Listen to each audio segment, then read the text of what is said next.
Dear students, after studying this module, you shall be able to learn and understand the Hardy-Weinberg equilibrium, understand the factors affecting Hardy-Weinberg equilibrium, correlate the genotypic and allelic frequency distribution, comprehend how population evolve in nature.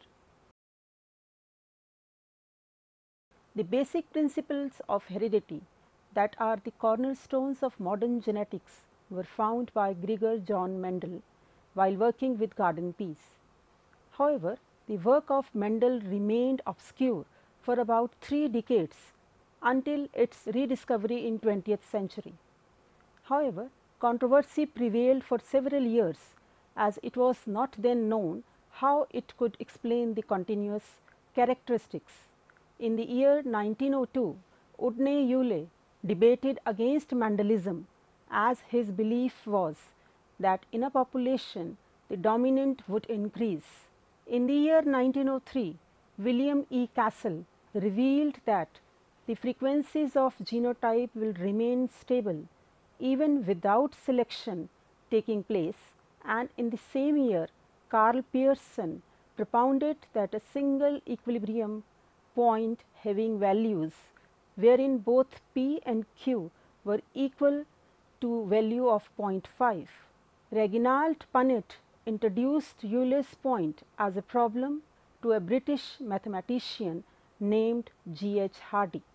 Thus, this principle came to be known as Hardy's law until Kurt Stern pointed out in the year 1943 that the principle had been independently postulated by the German physician Wilhelm Weinberg in the year 1908, while in the year 1903 William Cassell derived the ratios for the special case of frequencies with equal and hence is rarely known as Hardy-Weinberg-Cassell law. The Hardy-Weinberg principle is one of the simplest and most important principles in population genetics. To illustrate the principle, consider a large population of sexually reproducing organisms. The organisms are assumed to be diploids, meaning that they contain 2 copies of each chromosome, one received from each parent. The gametes they produce are haploid, meaning that they contain only one of each chromosome pair and are in accordance with Mendel's law of segregation. During sexual fusion, 2 haploid gametes fuse to form a diploid zygote, which then grows and develops into an adult organism. Almost all multicellular animals, with exceptions such as drones of a bee colony, etc., and many plants have a similarly patterned life cycle. Consider that a given locus in an autosome, there are 2 possible alleles, dominant A and recessive A. Since each gamete can only have either of the 2 alleles, dominant A and recessive A, there are 3 possible genotypes in the population: homozygous dominant A, heterozygous AA, and homozygous recessive AA. Organisms with homozygous dominant A and homozygous recessive A genotypes are called homozygotes. Those with heterozygous AA genotypes are heterozygotes. The proportions or relative frequencies of the 3 genotypes in the overall population may be denoted FAA, F heterozygous AA and F homozygous recessive AA respectively, where F homozygous dominant A plus F heterozygous plus F homozygous recessive is equal to 1. Assuming that the genotypic frequencies are the same for both males and females, the relative frequencies of dominant A and recessive A alleles in the population may be denoted P and Q, where P plus Q is equal to 1. The Hardy-Weinberg principle gives the relationship between the allelic and the genotypic frequencies. It states that if mating is random in the population, and if the evolutionary forces of natural selection, mutation, migration and drift are absent, then in the offspring generation the genotypic and allelic frequencies will be related by the following equation: F homozygous dominant A is equal to P square, F heterozygote AA is equal to 2PQ and F homozygous recessive is equal to Q square. For a population to be at Hardy-Weinberg equilibrium, 5 parameters are necessitated: no immigration or immigration, no change because of mutation in the allele frequencies, random mating, a large breeding population, no natural selection. It is noteworthy to mention such populations in nature are extremely rare, if at all present. A population where all individuals are potential partners and there are no mating restrictions based on either genetic or behavioral components upon the population, and that therefore all recombination is possible. Such a population is called panmictic population. A large breeding population ensures that chance alone does not disrupt genetic equilibrium, meaning that genotype and allelic frequency does not change over the generations. Consider a large population of n individuals of a diploid sexually reproducing species with an assumed sex ratio of 1:1 with genetic composition at some locus A at the breeding adult stage of a given generation F1. Such a population can also be described in terms of an array of allele frequencies, which in turn are related to be genotypic frequencies. These breeding adults will produce gametes that can all be presumably collected into a large gametic pool. Supposedly, the fertility is not associated with locus A genotype and that mutations are not taking place in cells that will result in the formation of gametes. It follows from that the frequencies of allele will not change in the transition from breeding adults to gametic pool. It's so because of our assumption that when we move from breeding adults to the gametic pool, the alleles that have been paired to form diploid individuals separate out and are copied to form haploid gametes, and also the number of copies formed are same as that of the number made for different alleles. Further, if all these gametes in the gametic pool fuse in pairs at random to give rise to a pool, then all possible diploid zygotes, a subset of which will represent the actual zygotes, will become the next generation. Millions of gametes are typically produced by each individual during its reproductive phase, and assuming that all of them fuse to form zygotes, we now have millions of zygotes in our zygotic pool. However, for a finite population such as ours, consisting of n individuals, the population tends to maintain constant numbers from one generation to the next.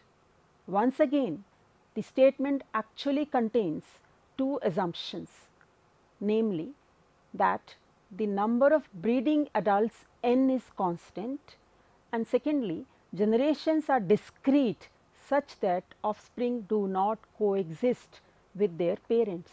Now we need to conceptualize how we get n actual zygotes that form generations F2 from millions of zygotes in the pool of all possible zygotes. Let us suppose that from the large pool we are doing the sampling of n zygotes and that it is purely random process with regard to locus A genotype.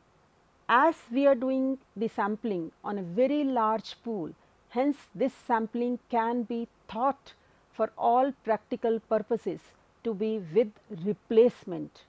Also, it cannot be expected that the frequencies of the genotype changes as we move from pool consisting of possible zygotes to the pool of actual zygotes in F2 generation.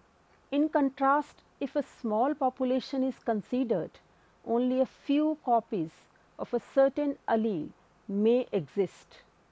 The frequency of allele is bound to change in case the organisms do not reproduce successfully. In case of bottleneck event and genetic drift, non-selective random changes appear. Random mating. Random mating means the absence of a genotypic correlation between mating partners, that is, the probability that a given organism mates with homozygous A partner, for example, does not depend on the organism's own genotype, and similarly for the probability of mating with a partner of one of the other two types, heterozygote A or homozygous recessive A. Random mating will lead the genotypes to be the Hardy-Weinberg proportion, which is a consequence of Mendel's law of segregation. Random mating is in effect implies that offsprings are being formed by randomly picking pairs of gametes from a large gametic pool and fusing them into a zygote. The gamete pool contains all the successful gametes of the parent organisms. Assuming that forces of selection are absent, all parents must contribute equal numbers of gametes to the pool. According to the law of segregation, an heterozygous AA produces gametes bearing the A and A alleles in equal proportion. Therefore, the relative frequencies of the alleles dominant A and recessive A in the gametic pool will be the same as in the parental population, namely P and Q respectively. Given that the gamete pool is very large, when we pick pairs of gametes from the pool at random, we will get the ordered genotype pairs homozygous dominant A, heterozygous AA and homozygous recessive A in the proportions P square is to PQ is to QP is to Q square. With an organism, heterozygous AA and AA pairs can be regarded as equivalent. Above portions become P square is to 2PQ is to Q square, resulting in the Hardy-Weinberg proportions for the unordered offspring genotypes. Hardy-Weinberg principle can easily be extended to a trait governed by multiple alleles such as hair color in humans. For the multi-allelic traits, suppose there are n alleles at the locus A1 to AN with relative frequencies of P1 to Pn respectively, where P1 plus P2 plus 2Pn is equal to 1. Assuming that the population is large, random mating is taking place, evolutionary forces are absent and Mendel's law of segregation holds, then in the offspring generation, the frequency of A1 genotype will be P1 square and the frequency of unordered A1 genotype will be 2PQ. Irrespective of the initial genotypic proportions, random mating will automatically produce offspring in Hardy-Weinberg proportions. So, if generations are non-overlapping, that is, parents die immediately after reproduction, just one round of random mating can bring about Hardy-Weinberg proportion in the whole population. However, in case the generation overlap such as in human population, more than one round of random mating is needed. Once Hardy-Weinberg proportions have been achieved, they will be maintained in subsequent generations so long as the population continues to mate at random and is unaffected by evolutionary forces such as selection, mutation, etc. The population is then said to be in Hardy-Weinberg equilibrium, meaning that the genotypic proportions are constant from generation to generation. Population, genetic models of evolution and Hardy-Weinberg's principle. Natural selection. Charles Darwin's natural selection in terms of alterations in the gene pool implies that individuals having certain genes are better suited to produce mature offsprings than those lacking the genes. As a result, assuming that all individuals are equally fertile, the frequency of those genes will increase. Natural selection results from differentiated motility and or differential fecundity. Motility selection. Genetic makeup of certain individuals within a population allows them to be more successful than others in surviving through to the end of their reproductive period. The evolutionary impact of motility selection can be in effect any time following fertilization with the formation of a new zygote till the end of the fertile period of that organism. Motility selection is simply another way of describing Darwin's criteria of fitness, that is survival. Fecundity selection. Certain phenotypes may make a disproportionate contribution to the gene pool of the next generation by producing a larger number of young ones. Such fecundity selection is another way of explaining another criterion of fitness described by Darwin, that is family size. In each of these models of natural selection, certain phenotypes are better suitable than others in terms of their genotype to contribute their genes to the next generation and are thus more fit by Darwin's standards. The overall outcome of the two is a gradual change in the gene frequencies within that population leading to evolution. Population geneticists usually define evolution as any change in the genetic composition of population over a given period of time. The four factors that can bring about such a change are natural selection, mutation, random genetic drift and migration into or out of the population. In addition, changes to the mating pattern can alter the genotype without affecting allele frequencies. Selection at one locus. Natural selection occurs when some genotypic variants in a population enjoy a survival or reproduction advantage over others. The simplest population genetic model of natural selection can be assumed to comprise of an autosomal locus with two alleles, dominant A and recessive A. The three resultant diploid genotypes, homozygous dominant A, heterozygous AA and homozygous recessive A, have different fitnesses denoted by W11, W12 and W22 respectively, that are assumed to be constant across generations. A genotype's fitness may be defined in this context as the average number of successful gametes that an organism of that genotype contributes to the next generation, which depends on how well the organism survives, how many matings it achieves and how fertile it is. In case one of the above genotype is favored by natural selection, then genetic composition of the population will change. Consider that prior to operation of selection forces, the zygote genotypes are in Hardy-Weinberg proportions and the frequencies of dominant A and recessive A alleles are P and Q respectively, where P plus Q is equal to 1. The zygotes then grow to adulthood and reproduce, giving rise to a new generation of offspring zygotes. Our task is to compute the frequencies of dominant A and recessive A in the second generation.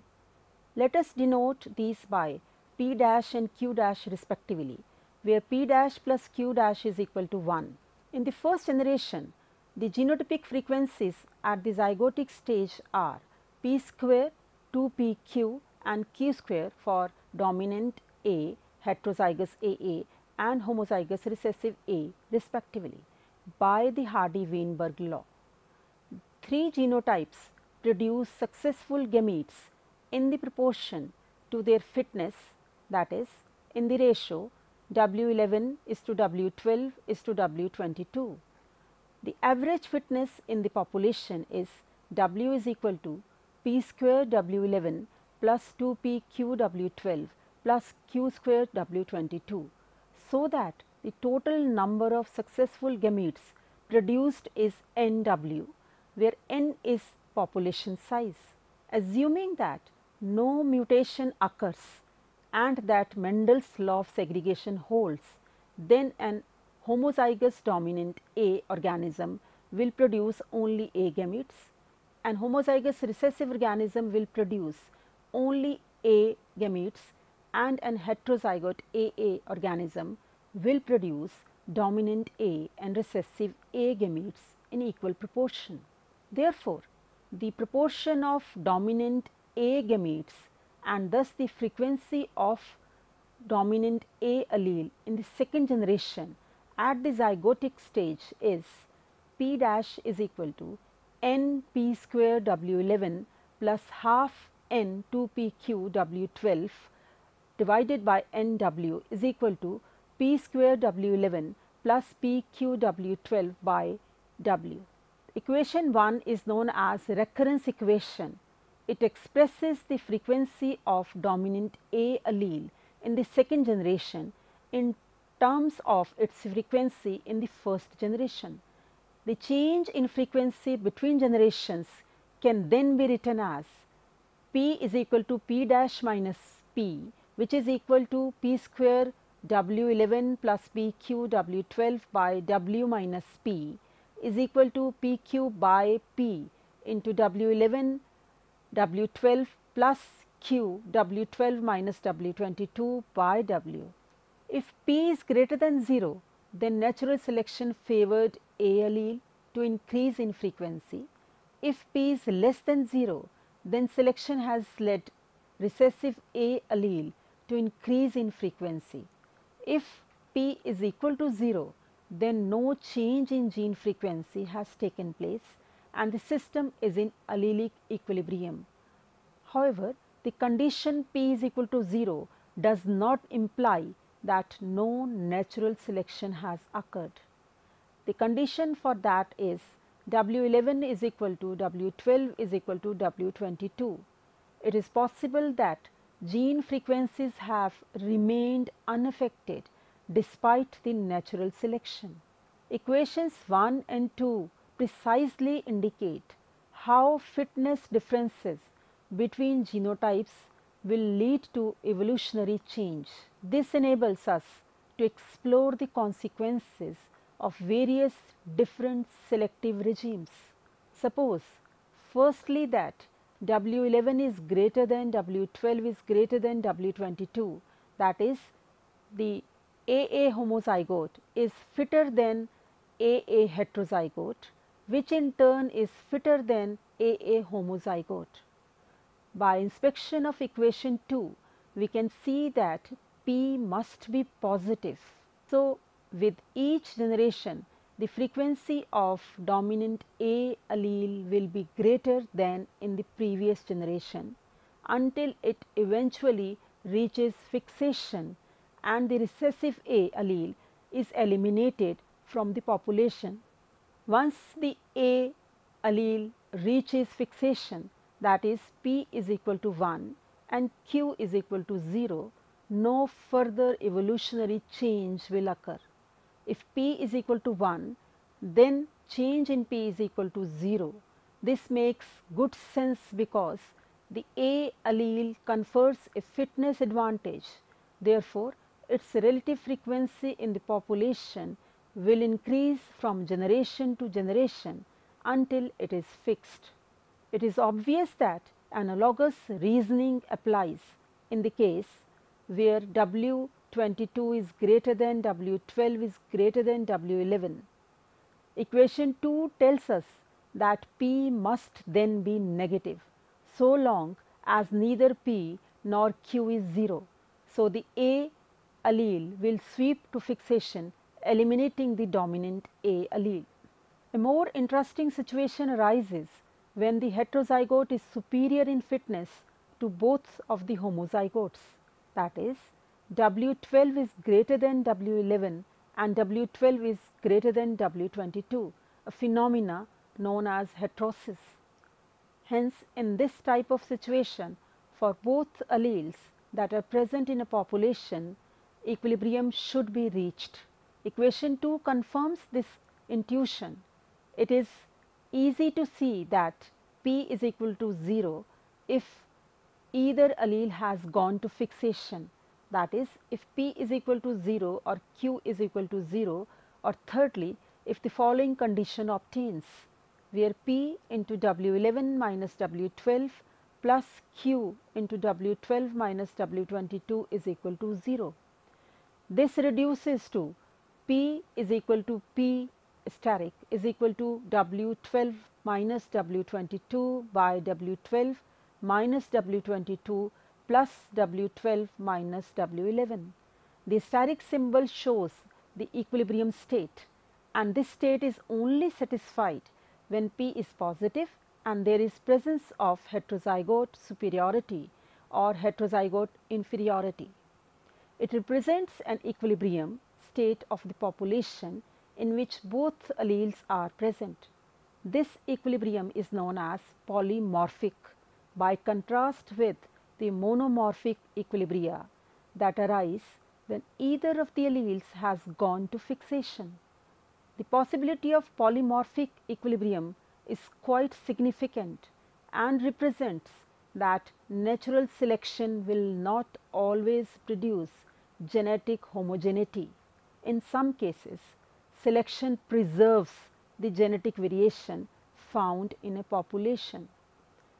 Such equilibrium is observed in natural populations as well in areas where the malaria and sickle cell anemia are prevalent.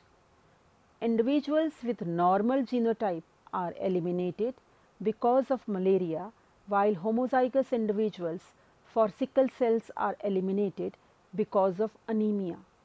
Heterozygotes, on the other hand, are favored individuals as they can counter the growth of malarial parasites because sickle shaped RBC does not allow the completion of life cycle, while one normal gene compensates for the oxygen carrying capacity.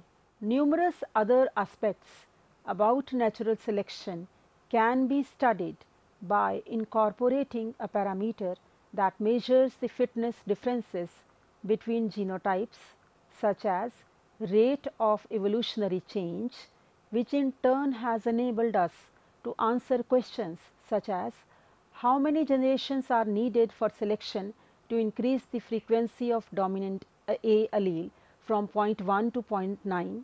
Also, if the given deleterious allele is recessive rather than being dominant, then how much time it will take to remove it from the population. The one locus model is simple so as to be applied to real life populations.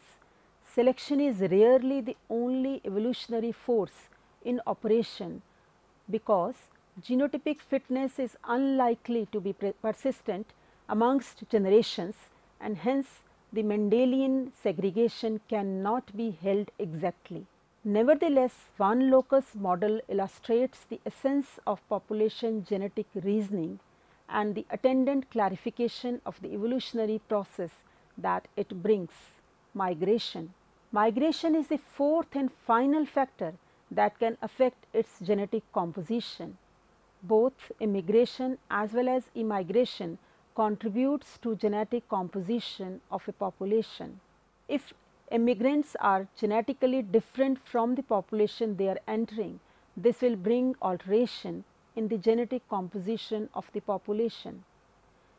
The evolutionary significance of migration comes from the point that various species are formed of diverse subpopulations, mainly quarantined from each other but connected by occasional migration, and therefore the gene flow stems from the migration among subpopulations, controlling the magnitude to which these may diverge from each other genetically. Consider a simple model for analyzing migration that assumes a given population receives a number of migrants each generation but sends out no immigrants. Suppose the frequency of dominant A allele in the resident population is P and the frequency of dominant A allele among the migrants arriving in the population is Pm. The proportion of migrants coming into the population each generation is m. So, post migration the frequency of dominant A allele in the population is P dash is equal to 1 minus m into P plus mpm. The change in gene frequency across generation is therefore P is equal to P dash minus P is equal to minus m into P minus Pm. Therefore, migration will increase the frequency of dominant A allele if Pm is greater than P, decrease its frequency if P is greater than Pm, and leave its frequency unchanged if P is equal to Pm. It is then a straightforward matter to derive an equation giving the gene frequency in generation T as a function of its initial frequency and the rate of migration.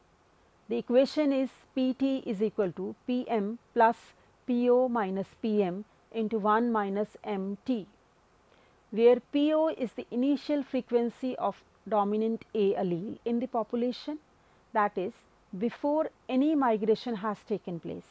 With increase in value of T, the expression 1 minus Mt tends towards 0, making it evident that equilibrium is reached when Pt is equal to Pm, that is when the gene frequency of the migrants equals the gene frequency of the resident population. On the other hand, the single parameter that affects the frequency of genes at a locus is the migration, but this is unlikely to be the case. So, it is necessary to consider how migration will interact with selection, drift and mutation. Similar to the mutation selection balance, the deleterious allele can be maintained in a population by having a balance between selection and migration. Also, the drift can cause the subpopulations of a species to genetically diverge. Migration opposes this trend. It acts as a homogenizing force that tends to make subpopulations alike. Even a fairly small rate of migration will be sufficient to prevent the subpopulations of a species from diverging genetically. This theory has been employed by theorists to debate on the evolutionary importance of group selection and also based on the factor that differences among genes in groups which are essential for group selection to operate are unlikely to persist in the face of migration. Let us now summarize what we have learned in this module. Hardy-Weinberg equilibrium is a simple mathematical illustration for distribution of alleles in a population. Hardy-Weinberg equilibrium is best described in panmictic populations. Several factors account for a large randomly mating population to remain at Hardy-Weinberg equilibrium, namely absence of migration, mutation and forces of natural selection. In its simplest form, the principle can be expressed mathematically as the relative frequencies of the dominant A and recessive A alleles in the population may be denoted P and Q, where P plus Q is equal to 1. The Hardy-Weinberg principle gives the relationship between the allelic and the genotypic frequencies. It states that in the offspring generation, the genotypic and allelic frequencies will be related by the following equation: F dominant AA is equal to P square, F heterozygous AA is equal to 2PQ, and F homozygous recessive A is equal to Q square, and P square plus 2PQ plus Q square is equal to 1. In nature, none of the factors operate individually, and all these factors are involved in a complex interplay leading to distribution of alleles in a population. Multiple subpopulations differentiate on this basis from a parent population and thus lead to evolution and speciation.